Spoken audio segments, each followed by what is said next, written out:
I want to talk to Mark, who's calling in from Oregon. Mark, you're live on Truth Wanted. What's up? Hi, Dan. Hi, Nate. This is Mark. I just wanted to chime in when I started hearing about being slain in the spirit and all the full gospel kind of stuff that I grew up with. My great-grandmother was part of the Azusa Mission revival of Pentecostalism in the turn of the first part of the 20th century, and he spoke at places like Angeles Temple and stuff like that. Anyway, and then my parents grew up in a Pentecostal church, and so did I. And but the amazing thing about it was I went through all that kind of stuff and realized pretty early on that it was all pretty much phony. I mean, I was slain in the spirit a few times, but that was after a hyped kind of emotional experience in the church, and then they came by and you got the tingle and you went down, and that's kind of all it was. And you know, so I know exactly what that's like. I was attending places like Calvary Chapel, Costa Mesa, when it first the big building, the big church was built in the 70s. Jesus, 1975. I knew Paul and Jan Crouch, and would go to their studios when they were really small. I was in love with Paul Jr., but that is, you know, it's just amazing how all that phoniness. But you know what? People really believe it. Yeah. And they of course they do. In their heart of hearts, they believe it. And they're not so much faking it as they're just caught up in the moment. Mm-hmm. Here's a funny thing, because if I grew up in a Methodist church and a Baptist church. I went to two different churches for a majority of my life. And in the Baptist church, and I find this to be true with a lot of Baptists, they look down on Pentecostals. They look down on all the other denominations, but they look down on Pentecostals, okay? And it's because they see the slaying in the spirit stuff, and they're like, well, that's just crazy. That's just nonsense. Right. Meanwhile, if you are a Baptist and you believe that baptism is a special ceremony in which the Holy Spirit literally enters your body, or you believe, even if you don't believe that far, you believe that there is some magical thing that's happening when you're dunking somebody in that water and they become born again in Christ. Like, how is that really any different from somebody going up and just, saying a bunch of stuff with their mouth? Like it's the same level of belief in magic there to some degree, right? Same level of belief of something spiritual happening. It's just a different, different way of displaying that, I guess. And it didn't make sense to me as a Baptist either, by the way, or being in the Baptist church, because this idea of when you get baptized, your whole life is supposed to change and you're supposed to be born again and everything's supposed to be different. But the people I knew that got baptized, they were like extra holy for a week and then would just go back to sinning or doing whatever they were doing like the week after. Like, that was pretty much the story for everybody, So it didn't seem like that was working either. I went to a college called Biola, the Bible Institute. Oh, yeah. I was there for 1 1/3 of the semester. And being a gay young man in a freshman dorm with a lot of young men, I was having a lot of gay sex with a lot of these guys. Hell yeah, Mark. Hell yeah. I was a bad boy. I was a very bad boy because I was just I was a 17-year-old when I first entered college. So I was, just in the prime of my life and living life large. And so the Dean of Men brought me in after it was found out I was gay and said, first question he asked me, and I'll never forget this: how long have you wanted to be a woman? What? Whoa, that's a bit of a jump there. Yeah. This is the Dean of Men. And I had never thought even once about being a woman, but, it shows you how ignorant they are about the world at large. So, yeah. And also, man, that's so funny that at Biola, of all places, you were having those experiences. And it sounds like you definitely weren't the only one having those experiences there. So. Oh, no, it was a rampant thing. And in the school newspaper of the year, and that was 1978, as long before either of your times, Nate or Dan. There was the school newspaper came out the month after, and I didn't read it. I was just told this by a friend that still was at the college. And it was basically, have you heard about the scandal at Biola? And I guess that was me. that gay people exist at Biola. The horror, the absolute horror. Put it in the newspaper. This is crazy. Yeah, that's step right up here. 5 cents, the latest scandal. Oh my gosh. It was pretty amazing. But you know what's amazing is the Dina Man also wanted names. He said, "I want to know who you've been with," and of course I wouldn't tell it anybody. And yeah, it sounds like maybe he was, kind of maybe saying he was looking around, open for some connections. The grinder of the day. Yeah, I love it when we're cruising together. Well, Mark, thank you for sharing that story, because again, we were just talking. It's a common theme that comes up on the show. I always say, like, I'm crazy that people are atheists before the internet, and that experience being gay before the internet. That is also like huge respect to you, sir, and for like living your life and doing it anyway, and facing consequences for that. I mean, gosh, I respect you a lot, Mark. That thanks for sharing that too. And that's, I mean, of course, that's going to happen at Biola of all places, right? I wonder how much of that is still happening today. I mean, it's got to be, right? They've got a gay student union now at Biola. Oh, really? Wow. Okay. Yeah. All right. Okay. Well, they've come a long way, baby. I guess so. But my experiences were pretty profound in that time. But it was the 70s, man. It was, a happy time for me. Although I did get kicked out of my parents kicked me out of the house, of course. Oh my gosh, I'm so sorry about that. I went on my journey to San Francisco, which is where all good gay kids go when they leave their home.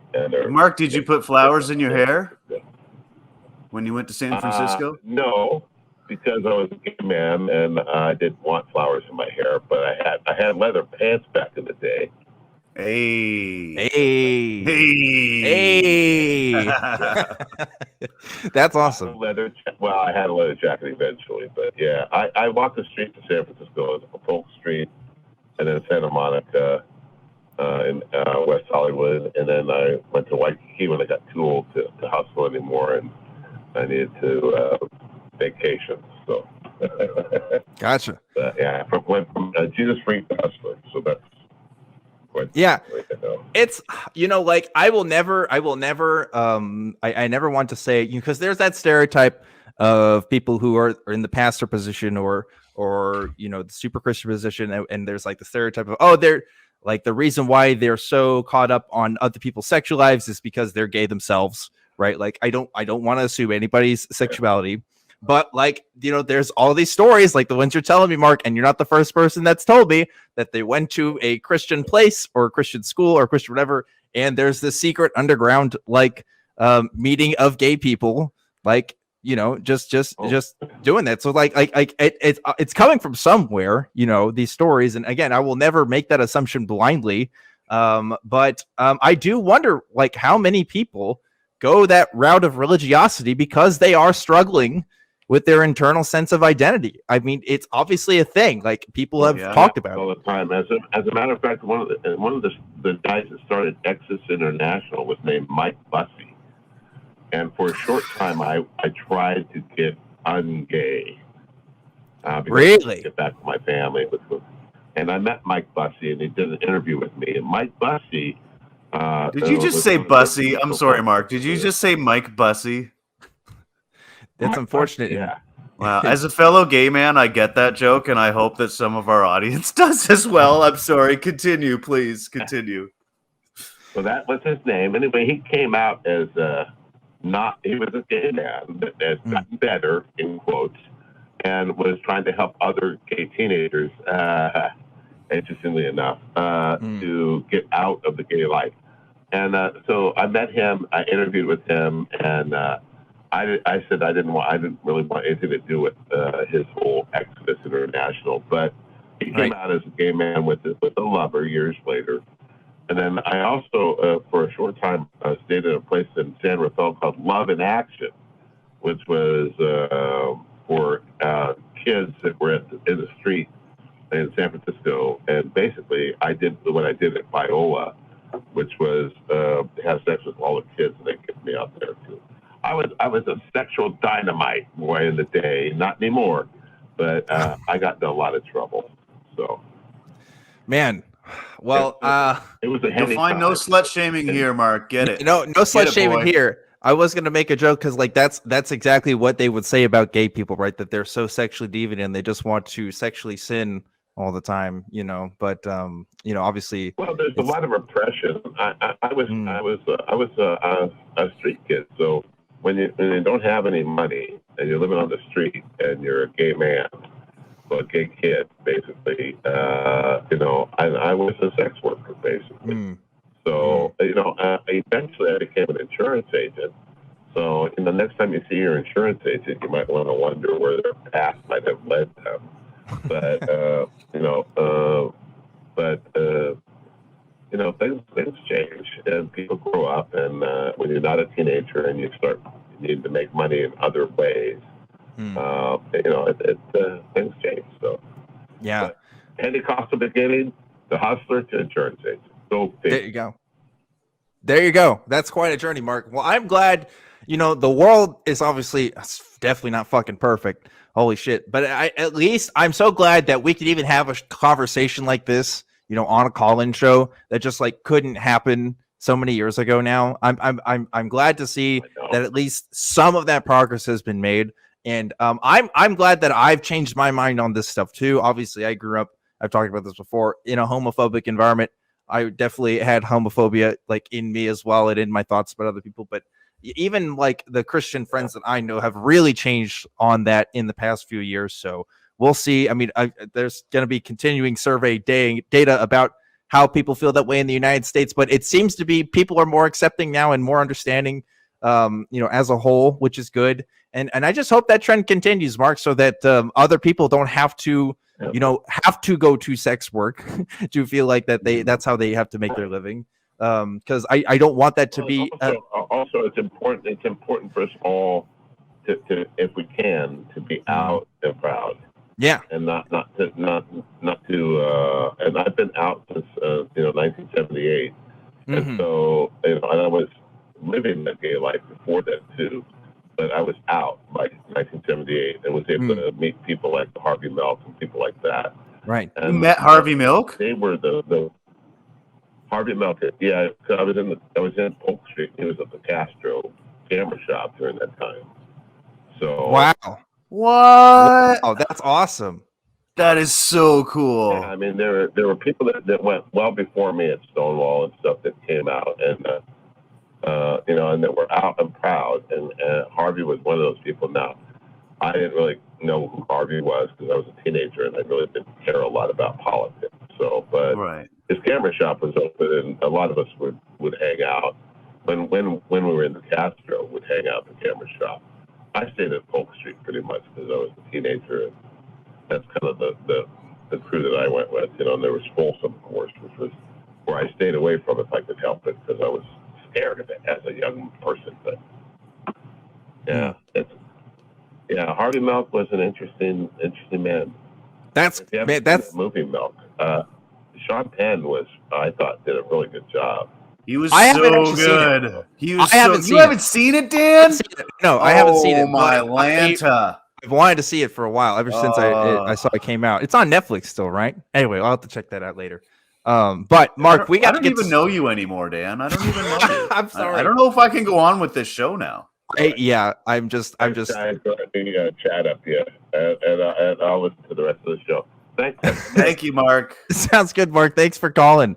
I keep saying this, but like, I'm just so happy that again we can talk about this stuff like that again. You know, and Mark brings up a great point too about being out too, right? Because like I know straight people in my life who don't understand, like, well, why do they have to make a parade about it? You know, why do they have to have a whole month about it? You know, talk about LGBT, you know, pride and stuff, right? It's because like, well, there wasn't a mode of expression for people for so long, and it's still such a recent and new thing. And even though the times are changing and people are becoming more accepting overall, at least in the United States, like you know, there are still people coming out and still people trying to figure that out and reconcile that. And so, you know, and there are there's still gay kids that are killing themselves because of peer pressure. There's still trans people being beaten to death in the streets just absolutely. for being trans, right? Like it is still an issue of visibility. Things have got better.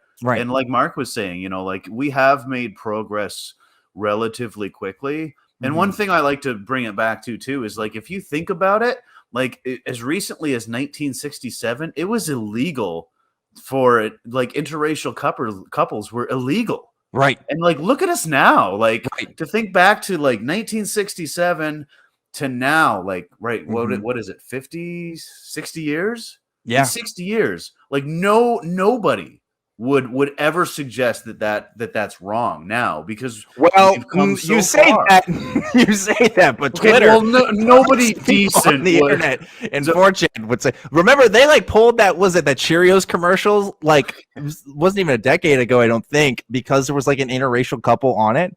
And there was anyway, like, I don't know, people are still freaking racist in this country. Well, I'm Canadian, so we've got it a little better, but we've got our own set of problems right now with the residential schools, and we're not even going to get into that. I wanted to touch on something that Mark said, though. About the tingly feeling that you get, right? Like that's not made up. These people aren't just imagining that. There's a word for that. There's a phrase for that. ASMR.